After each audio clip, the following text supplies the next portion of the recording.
Olá, seja muito bem-vindo, muito bem-vinda a mais um podcast. É um prazer imenso estar aqui com você. Eu sou Júnior Coelho. Eu sou Carla Coelho. Noel Coelho. Então vamos lá, hoje a gente vai falar um pouquinho sobre Davi, né? Uma parte sobre Davi, né? Nós vamos falar de 2 Samuel 12, do versículo 15 ao versículo 24. Então, se você gosta de acompanhar com a Bíblia, isso vai ser muito bom também, mas caso contrário, a gente vai ler aqui para ficar bem entendível, né? Vamos começar? Vamos falar um pouquinho sobre Davi. Davi, tem muita coisa para falar de Davi, né? Muita coisa. A gente tem aí uma figura, um grande personagem, muito relevante, né, na Bíblia em si, citado, faz parte da genealogia de Jesus. Então, só daí a gente percebe a importância. Há vários capítulos, há um livro voltado para a história desse personagem e há muitos ensinamentos, muitos aprendizados que a gente pode tirar, né, da vida desse grande personagem. Foi 14.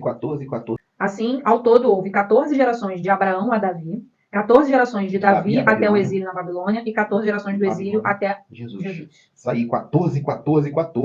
Número, será que é coincidência? Não, 14, será que é coincidência? Né? Então, 7 é o número da perfeição, 14 é o número da perfeição. 2 vezes 7. Duplicado. Perfeição Então, dobrada. 14, isso aí. E hoje a gente vai falar de Davi, um homem a qual Israel tem muita consideração até hoje.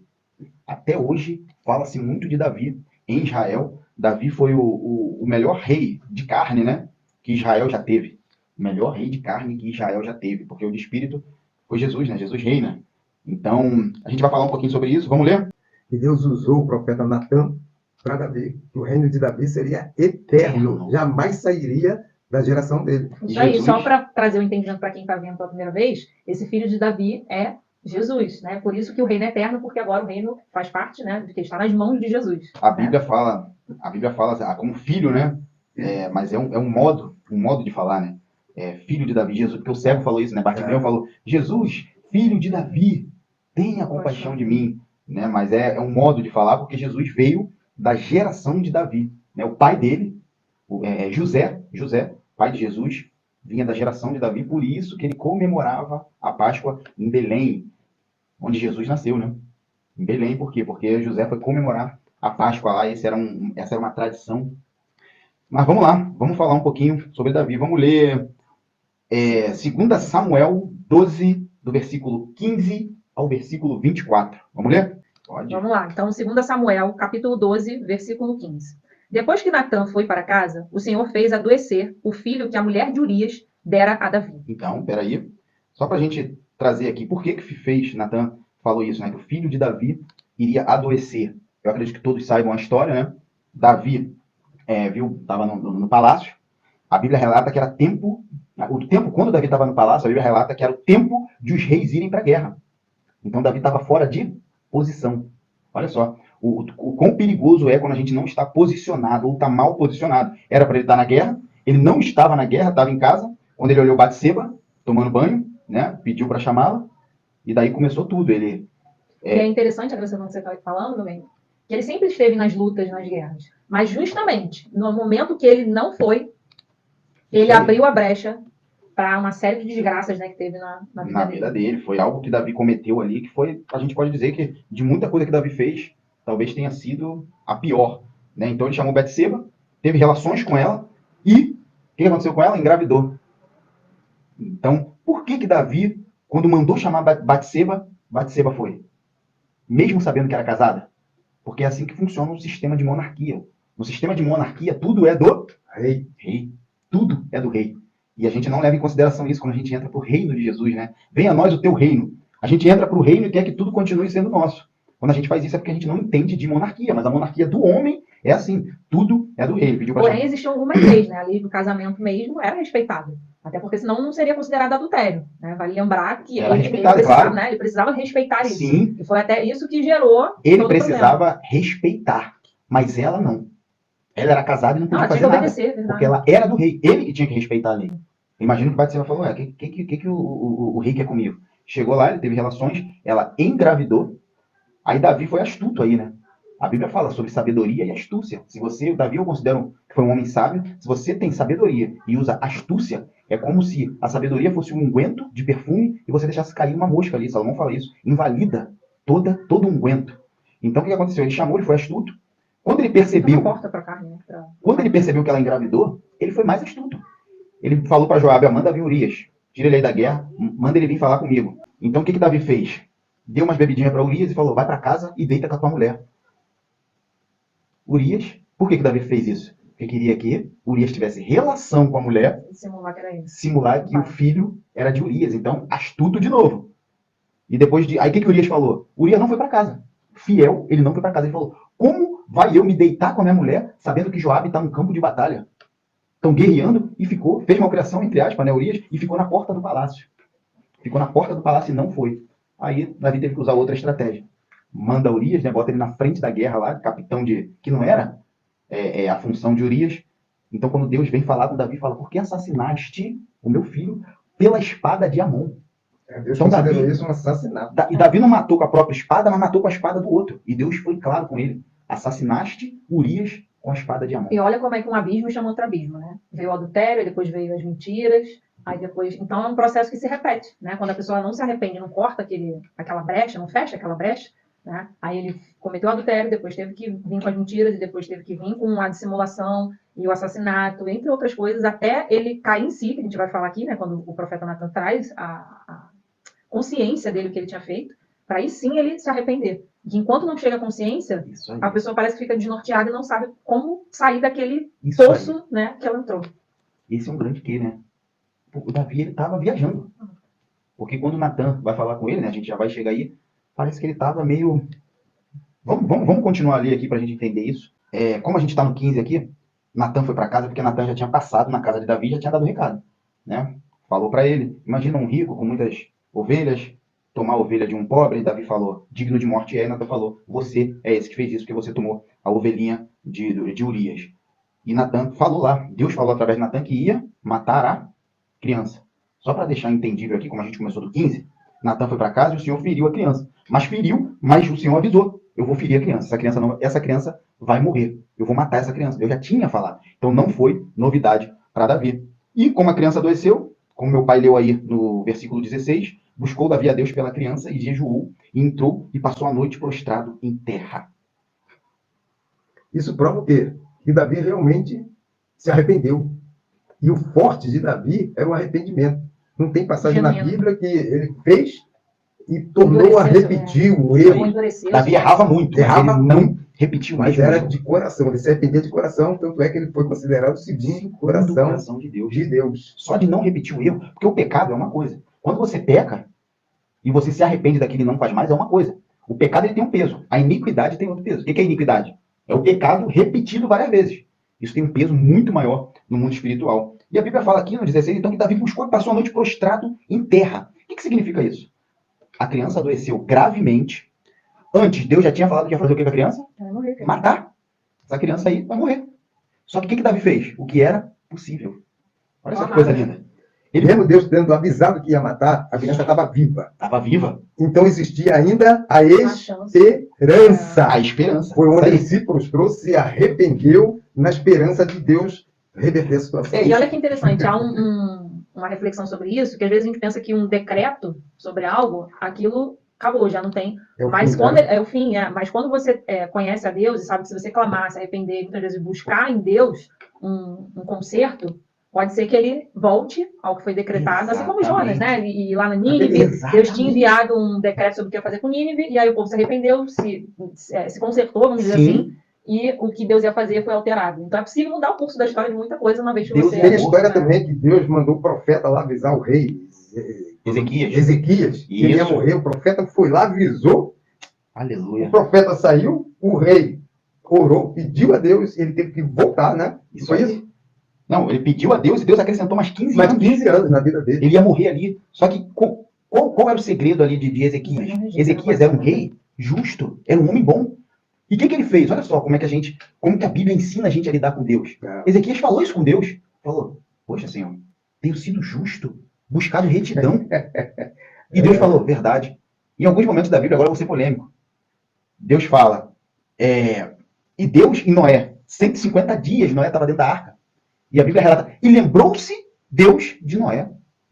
Choveu 40 dias e 40 noites, certo? A água começou a baixar, tá. Assim, a gente olhando isso, fica até engraçado. 150 dias, ou seja, 110 dias depois, e lembrou-se Deus de Noé. Falei, "Ih, rapaz, desculpa, na minha cabeça assim, Como gigantesco, né, cara? isso só tinha Noé na terra, né? A gente pensando com a nossa cabeça pequena, lembrou-se de Noé. E em alguns momentos a Bíblia relata, e Deus lembrou-se de Ana, que era aquela que pedia para ter filho, a mãe de Samuel, Mãe de Samuel. e pediu, e a Bíblia fala, e lembrou-se Deus de Ana, e deu um filho. O que Ezequias fez Deus? Poxa, eu sou justo. Então Davi, quando ele fez isso, por que Davi fez isso? Porque ele conhecia a Deus, e Deus poderia sim falar, pô, tudo bem, mas poderia. Só que, por algum motivo, que ele sabe qual, não foi dessa vez. Mas o que Davi fez? Vou fazer tudo que é possível. Agora, o impossível, só Deus pode fazer.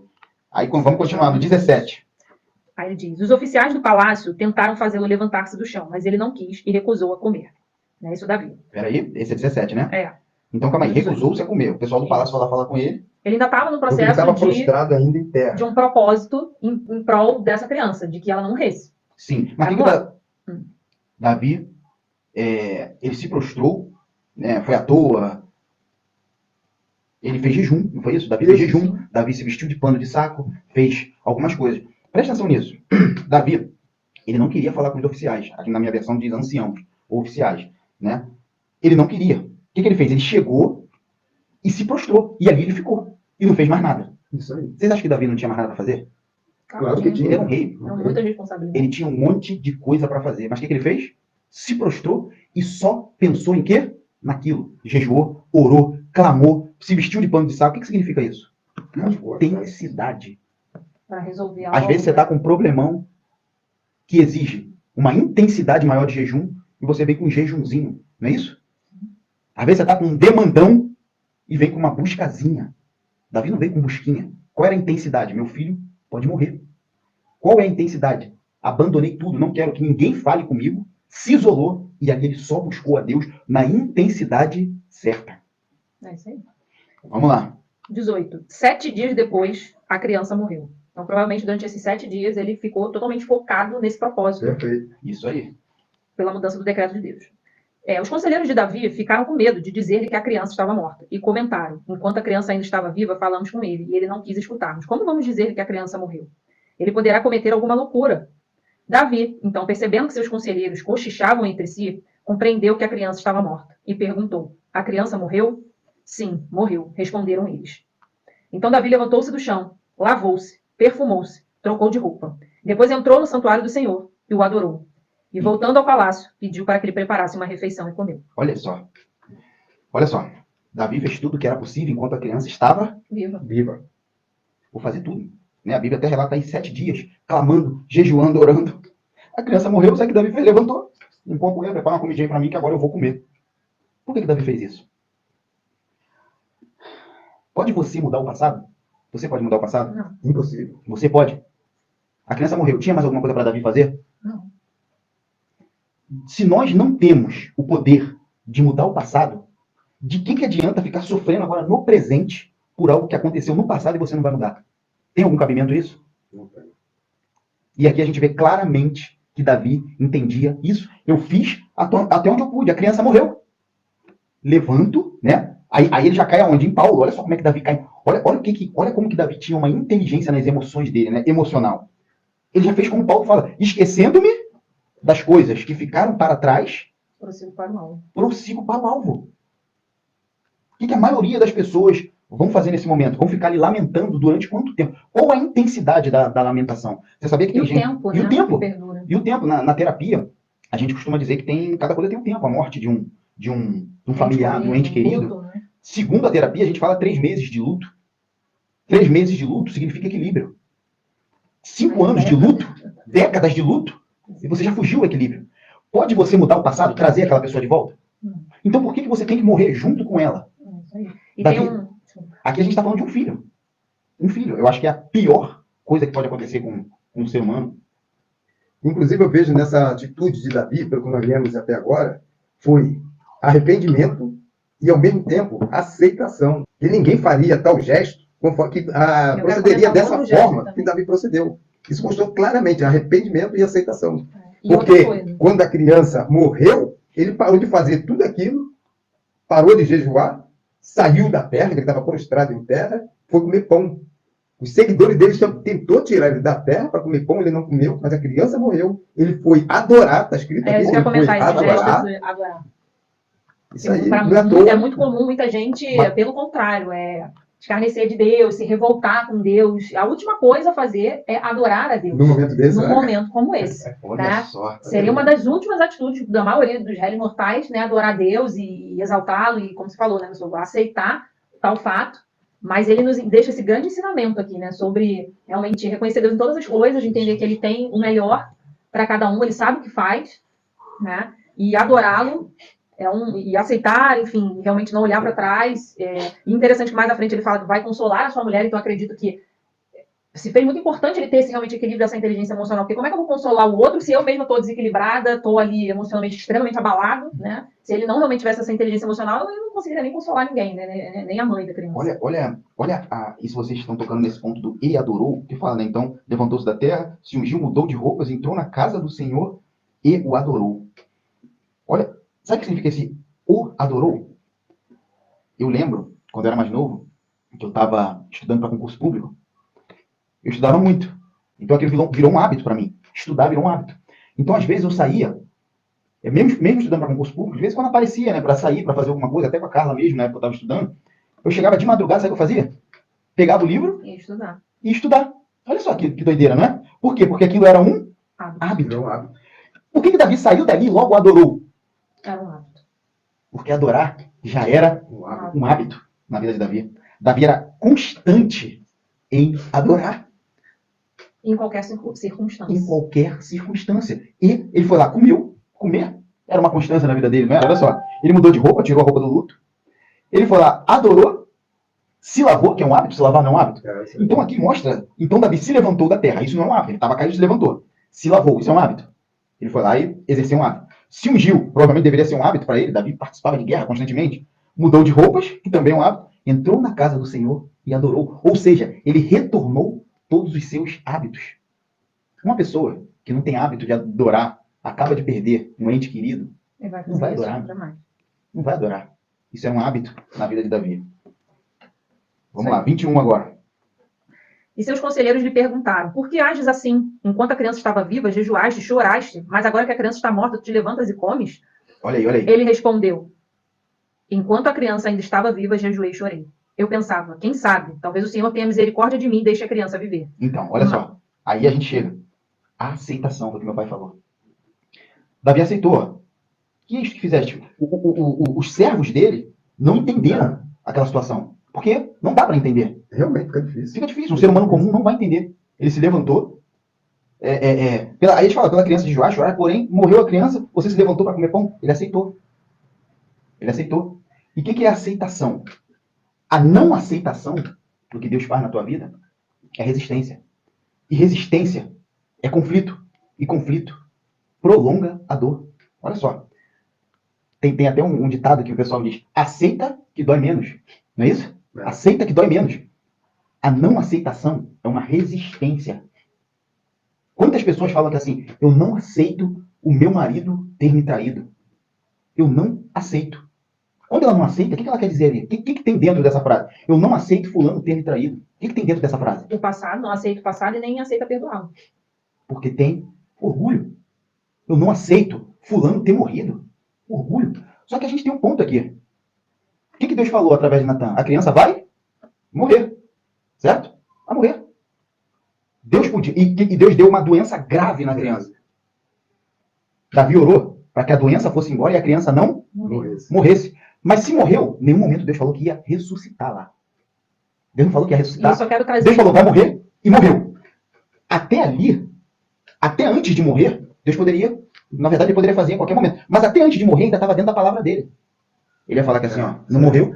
Depois que morreu, já era. Por que ele não ia ressuscitá-la? Porque ele falou, vai morrer. Morreu, e ele em nenhum momento falou, vou ressuscitá-la. Eu só quero trazer esse entendimento dessa palavra quando a gente fala aceitar, por exemplo, um erro de alguém, né, diante de você, como a gente colocou, como a gente colocou nesse exemplo, de você não aceita que o seu marido traia. Não é que você deve aceitar atitudes erradas, no sentido de, não, a pessoa pode continuar fazendo isso, eu também posso continuar fazendo isso. Não, é quando algo já aconteceu, não tem como mudar aquela realidade que passou, né? E isso vai trazer para você consequências, seja o não perdão, seja o orgulho ali governando a sua vida. Não quer dizer que não, eu vou aceitar as pessoas fazerem o mal que quiserem comigo. Não se trata disso. Realmente a gente tem que olhar com olhos de não, é errado, tem consequências, tem. Mas, uma vez que a situação já passou, já aconteceu, não tem como mudar, você dizer que não aceito isso acontecer comigo na minha vida, é como se você estivesse rejeitando situações que às vezes ou são para aprendizado, ou são para melhoria sua como pessoa, da pessoa que errou, ou você impedindo um perdão. Então, só para ter esse entendimento, né, que a gente pensa assim, você aceitar, não é aceitar tudo que fazem com você, é você aceitar o que já passou, né, e que vai exigir de você um posicionamento, sim, ok, mas não colocar como se você não fosse merecedora de nada de ruim que acontece na sua vida, ou que, poxa, eu não pedi para isso acontecer, então eu não aceito. Não, tem coisas que vão acontecer na sua vida que faz parte do seu aprendizado, do seu aperfeiçoamento, da sua jornada, e tudo tem um propósito. Então, eu não concluí, como a Carla está explicando muito bem aqui, eu não concluí o raciocínio, né? Não aceitar, né? Quando você não aceita uma coisa, você traz resistência. E tudo que você resiste se repete. Já viu pessoas que ficam em ciclo de traição a vida toda. Ela não aceita, aí muda de marido, né, um exemplo, ou de namorado. Começa geralmente lá o que aconteceu depois da fase adulta, às vezes começa lá na adolescência. Uma traição, ela não aceitou, ela resistiu. E tudo que você resiste se repete. E geralmente não perdoou também, né? Exatamente, porque se não aceitou, não perdoou. Então, quando a gente está falando aqui de aceitação, quando a pessoa não aceita, ela tem o quê? Um ressentimento. O que é ressentimento? O quê? É sentir novamente. Se ela não perdoa, sempre que ela pensa, volta a sentir. Então, a não aceitação, ela gera isso. Ela gera uma resistência e tudo que você resiste volta a se repetir. Então, isso vira um ciclo. Um ciclo porque você não aceitou. E por que eu falei que tem a ver com orgulho? Uma vez, uma pessoa chegou para falar o seguinte, ela falou que assim, como que pode essa pessoa ter me traído? Então ela estava esperando as outras pessoas irem lá e ficar, que isso, ele te traiu, ele fez isso, ele fez aquilo. Só que ela recebeu uma outra resposta. A pessoa que respondeu nem quis saber quem traiu, quem foi, só falou que assim, e quem é você que não pode e não aceita ser traído? Como é que a gente pode ser tão orgulhoso a ponto de achar, o que é orgulho? Por que uma pessoa para de falar com a outra? Ah, fulano está falando mal de mim. Beleza. O não aceitar, gente, que a gente está falando aqui é o seguinte, você não precisa ficar colado na pessoa. O não aceitar é você perdoar. Perdoei, liberei essa pessoa. Ah, me traiu. Perdoei, liberei essa pessoa. E assim mesmo. A aceitação aqui, a gente está falando de liberação. Agora, quando eu chego e falo, eu não aceito que fulano fale mal de mim. A pergunta que eu faço é, você é tão bom, tão boa, que as pessoas não podem falar mal de você? Você é tão bom, tão boa, que as pessoas não podem te trair? Porque você não aceita. Quando a gente fala não aceito, a gente está se colocando acima de quê? De tudo, de Deus, da vida, do universo. O meu Jesus, o nosso Jesus, foi traído, você sabia? Ele foi traído, foi humilhado. Ele chamou o traidor dele, ele chamou meu amigo. Jesus aceitou. Tudo que aconteceu com ele, ele aceitou. Não quer dizer que você precisa ficar ali o tempo todo com aquela pessoa que te traiu. Mas significa que, se você não aceita, o orgulhoso, o orgulho pior não é de quem fez, é de quem não aceita. Se tem algo ruim que a gente pode fazer para nossa vida, é carregar os outros como mochila. Fardo, né? O nosso inimigo aqui atrás, ou como mochila. Se você não aceitou o que teu inimigo, às vezes, geralmente as maiores decepções não vêm do inimigo, né? As maiores decepções geralmente vêm das pessoas mais próximas. E Jesus já falava isso. Então, aceitação. Aceitação. Aceita. E uma das palavras de Jesus na cruz, o que ele falou? Pai, perdoa. Eles não sabem o que fazem. Olha só. Foi humilhado para falar isso. É o verdadeiro amor. É o verdadeiro amor. É isso aí. Porque eles não sabem o que fazem. No momento de dor, tá? No momento de falar isso enquanto tá. Agora fala isso na dor, quando tuas emoções estão fervilhando. Imagina você sem pecado. Sobressair era raiva, né? Era a revolta. Isso é perdão mesmo. Imagina você sem pecado, veio cheio de amor, curou um monte de gente daquele povo, né? Porque Jesus andou por aquele povo. O povo escolhido. E aquele povo, né? Aquele povo ali salvou muita gente, curou muita gente. E você vê essas mesmas pessoas te crucificarem. Imagina a dor, que não é isso. Você amar e não receber o amor em troca. Pelo contrário. Não foi só o ódio que ele recebeu em troca, porque eu acredito que o ódio não seja o contrário do amor. O contrário do amor, para mim, é a indiferença, que dói mais do que o ódio. Quando a pessoa ainda está com raiva, né? Mostra que tem alguma coisa ali, nem que seja um recalque. Agora, a indiferença. E Jesus recebeu tudo isso, né? É isso aí. E aí no 24, nós chamamos? 22. Ah, não, a gente já leu o 22 novamente, só pra gente concluir. E aí Davi, né, respondeu. Enquanto a criança ainda estava viva, jejuei e chorei. Eu pensava, quem sabe talvez o Senhor tenha misericórdia de mim e deixe a criança viver. Aí 23. Mas agora que ela morreu, por que deveria jejuar? Poderia eu trazê-la de volta à vida? Eu irei até ela, mas ela não voltará para mim. Olha só. A punição de Davi, uma das punições de Davi, né? Uma das. Deus falou que o mal a espada não se apartará da sua casa, né? Falou isso para Davi, após ele ter feito isso com Batseba, Urias. E a outra punição de Davi foi essa: a criança vai morrer. Só que a criança morreu. Essa punição foi. Aí tem muita gente que pode estar se perguntando, mas o que a criança tinha a ver com isso? O que a criança tinha a ver com isso? Nada. Porém, os propósitos de Deus são muito maiores do que o nosso entendimento. E a Bíblia fala que é melhor nem nascer, né? Melhor morrer do que... Tu leu aqui também? Não. Então tá aqui, ó, Eclesiastes 4:3. No entanto, melhor do que ambos, né? Em Eclesiastes, Salomão estava falando de quem vive e quem morre, né? Ele fala, melhor do que esses dois, quem está vivo e quem está morto, é quem ainda não nasceu, né? Que não viu o mal que se faz debaixo do sol, ou aquele que nasceu. E aquele que nasceu e morreu, ele vai para onde? A pessoa, quando nasce e morre? Do céu. E não viu, e não vê todo o mal que acontece debaixo do... Então a criança não foi punida, né? Essa criança veio e voltou para Deus. Para um lugar muito melhor. Muito melhor. Davi foi punido. Porque Davi sentiu, ele viu que ele sofreu até a morte da criança. E depois, né? E assim, a Bíblia não relata que Davi ficou carregando a morte dessa criança depois para o futuro dele. Acredito que Davi realmente aceitou, mas sofreu. Foi punido por Ele isso. veio sofrer outras coisas, outras dores mais à frente, né? Isso aí. Eu posso ler o 24? Claro. O 24 diz assim, ó, então consolou Davi a Batseba, sua mulher, e entrou a ela e se deitou com ela. E teve ela um filho e chamou o seu nome Salomão, e o Senhor o amou. O que nós vimos aqui, que já falamos, que da parte de Davi, houve um arrependimento e uma aceitação. O que houve aqui da parte de Deus? Houve a consolação e a renovação. Nossa. Deus consolou a Davi. E Davi, então, consolou a Betseba. A gente não sabe os desígnios de Deus. Por que foi discutido aqui? Por que essa criança não viveu? Deus matou, o próprio Deus matou. Davi com o primeiro filho, foi filho da... Batseba. Do adultério, isso. Adultério seguido de homicídio. Entendeu? Então, a recompensa, só Deus sabe o que poderia ter acontecido com aquela criança. Então, a recompensa, todo mundo sabe quem foi Salomão. Né? A gente não sabe dos desígnios de Deus. Provavelmente aquela criança poderia ser um problema muito grande lá na frente. Mas a gente sabe que essa criança foi substituída por Salomão, que a gente sabe quem é, a gente conhece Salomão. Então, em tudo, a gente deve dar graças a Deus. Isso aí. Porque a gente não sabe o que vai acontecer daqui a segundos, mas Deus sabe o que vai acontecer até o dia da nossa morte. Então, eu aprendi que em tudo a gente deve dar graças a Deus. Em Todas Provérbios, as coisas cooperam para o bem. daqueles que amam a Deus e vivem segundo o seu propósito. Né? Lembrando que nem tudo é a vontade de Deus, mas pode ser a permissão, porque há problemas que nós mesmos os causamos, né? Isso aí. Eu quero falar também algo aqui sobre, então, consolou Davi a Batseba, sua mulher, entrou a ela, né? Ele teve relação com ela, se deitou com ela, e ela deu à luz um filho. E deu-lhe o nome de Salomão. Salomão significa paz, né? Salomão vem de Shalom, que significa paz. E olha o que fala aqui no final, e o Senhor o amou. Isso aí. Lindo. O Senhor o amou. Né? No primeiro filho, né? Não tem essa vírgula, né? Esse detalhe. Claro que o Senhor amou, mas não tem esse detalhe. E o Senhor o amou. Ou seja, quando você não aceita aquela perda, quando você não aceita algo que aconteceu com você, você não abre espaço para o novo, para o que virá. Porque você fica tão focado naquilo de ruim que te aconteceu, que você acaba não abrindo espaço para o novo. Para outras oportunidades. Eu conheço né? uma história de um menino. Era filho único. Era filho único e a mãe era o xodó da casa, né? Tudo era para ele. Aí ela ficou grávida de uma menina. E falou pro filhinho, ó, você vai ter uma irmãzinha. E esse garoto ficou maravilhado. Eu vou ter uma irmãzinha feliz. E o que aconteceu?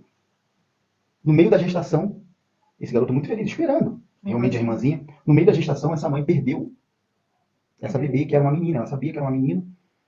Queria muito. E ela estava muito motivada. Todos da casa estavam motivados por aquela menina. E o garotinho pequeno, ele só reparou uma coisa. Depois que aquela mãe perdeu aquela menina que estava na barriga, a vida daquela mãe nunca mais foi a mesma. Ela começou a ficar triste. Que é natural. 1 mês, 2 meses, 3 meses, 1 ano, 2 anos. E aquela mãe, ela perdeu aquela alegria de viver. Só que o menino, Porque não aceitava, né? ela não aceitou. Ela não aceitou. A palavra correta é essa, não aceitou aquilo que aconteceu, ficou triste. Não seguiu Só que ela tinha um filhinho lá que precisava dela, que era feliz. E esse garotinho começou a ver a mãe triste, mas como essa mãe não aceitou, ele via e via constantemente essa mãe triste. Na cabeça dele, o que ele pensou? Precisa ajudar minha mãe. Eu não sou nada para minha mãe. O que era para minha mãe, o motivo de felicidade para ela era a minha irmãzinha que estava na barriga e ela morreu. O que eu vou fazer? Isso é uma história verídica. O que eu vou fazer? Vou me tornar uma menininha para ver se minha mãe volta a ser feliz. Olha o grande mal. Olha o que acontece. Né? Olha o que acontece quando a gente não aceita. A nossa As mente. portas Olha espirituais só, que se abrem. toda vez que uma porta se fecha, outra se abre. Mas nós ficamos tão focados naquela que se fechou que não conseguimos ter visão para ver a que se abriu. Hoje podem se abrir. Porque toda vez, Deus não é um Deus de ficar fechando porta à toa, vou fechar as portas, porque qualquer coisa, ele não quer maltratar. Quando Deus fecha uma porta, ele quer que você evolua. Quando uma porta se fecha, outra se abre. Mas a gente fica tão focado na porta que se fechou que não consegue ter visão para ver a que se abriu.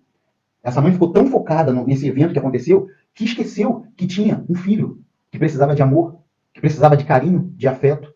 E tudo isso começou na não aceitação. O meu apelo é, o que hoje tem na sua vida que você não aceita? E tudo isso que você não aceita está tirando tua energia, te desgastando, fazendo você adoecer. Não enxergando outras oportunidades. Não enxergando oportunidades, está travando toda a sua vida. Algo que aconteceu lá atrás, que você não pode mudar. Qual ser humano em sã consciência vai sofrer por algo que não pode mudar? Tem uma oração que diz, Senhor, me dê força para suportar aquilo que eu não posso mudar. E essa oração que eu faço hoje, para mim, para você. Pai, se você chegou aqui nesse vídeo, é para você ouvir isso. Me dê força para suportar, para aceitar aquilo que eu não posso mudar. O passado é tão ruim que nem Deus pode mudar. Só tem uma pessoa que pode fazer isso. É você. Aceitar e começar a viver o presente, como o nome já diz. O presente que ele foi te dado. O que você está fazendo com esse presente que foi te dado? Você está transformando ele em passado? Lembra? Tudo que a gente resiste volta a acontecer. Isso não está te ajudando. Quando você fica preso no que era para ser teu, você não abre espaço para receber o que realmente é seu. Deus sabe o que realmente é seu. Se Davi ficasse pensando, e se eu tivesse aquele filho? Como que ele seria? Ruivo igual a mim? Com sardinhas? Será que ele seria um guerreiro? Se ele fizesse isso, ele jamais ia olhar para Salomão. Investir, né? Investir em Salomão. Porque uma das coisas que a gente percebe também na história de Davi é que ele tinha muitas deficiências como pai. Isso ao longo aí da história, a gente vê que muitas tragédias aconteceram ali com os outros filhos dele. Mas, pelo menos com Salomão, ele foi mais assertivo, né? E aí, o Júnior falou, provavelmente ele deve ter caído em si nessa questão de ter aceitado o que aconteceu com o filho anterior, né? E muita coisa aconteceu com os outros filhos, mas ele resolveu, como você falou, olhar para Salomão e ver o novo de Deus, né? E investir melhor naquilo ali. Então, é uma reflexão. Né? O ferido se torna um feridor, né? Sem sentir. Davi, a gente vê que ele não era muito bom com família, né? Davi não tinha aquele... Mas como é que deve ter sido Davi na casa dele? Altamente rejeitado. A Bíblia relata algumas coisas assim que não dá pra... Mas não mostra Jessé. Pelo contrário, Jessé esqueceu até de chamar Davi. Ele sempre exaltava os outros filhos e não Davi. Isso aí. A mãe de Davi, a Bíblia também não relata muita coisa. Então o Davi, ele provavelmente não teve um ambiente familiar saudável e funcional. Pelo contrário, muito disfuncional. Provavelmente disfuncional. Tanto que Absalão, se ele tivesse tido mais contato, acredito eu, com Absalão não ia criar uma guerra contra ele. Se eles tivessem... Davi amava, tinha um amor de pai para Absalão, mas a gente não via claramente o amor de filho de Absalão. Tanto que foi para matar o pai, né? Arquitetou matar o pai, foi para uma guerra com ele, contra ele. Várias coisas começaram a acontecer. A gente vai ler tudo?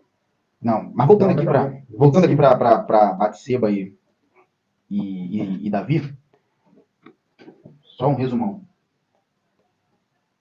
Muitas coisas que aconteceram na vida de Davi, o mal, a espada não se apartará da tua casa, começou a vir algumas coisas na vida dele. Absalão pegou as 10 concubinas dele na frente, né? Armou uma tenda em público, armou uma tenda no terraço. Ele desonrou o pai dele em público. Olha, interessante, Davi pecou em segredo, mas a consequência e as tragédias foram a público. Foram a público. Perdeu o filho, né? As consequências, né, do pecado. As consequências do pecado. A espada nunca saiu da casa de Isso aí. Perdeu o filho, Tamar, Aminon, né?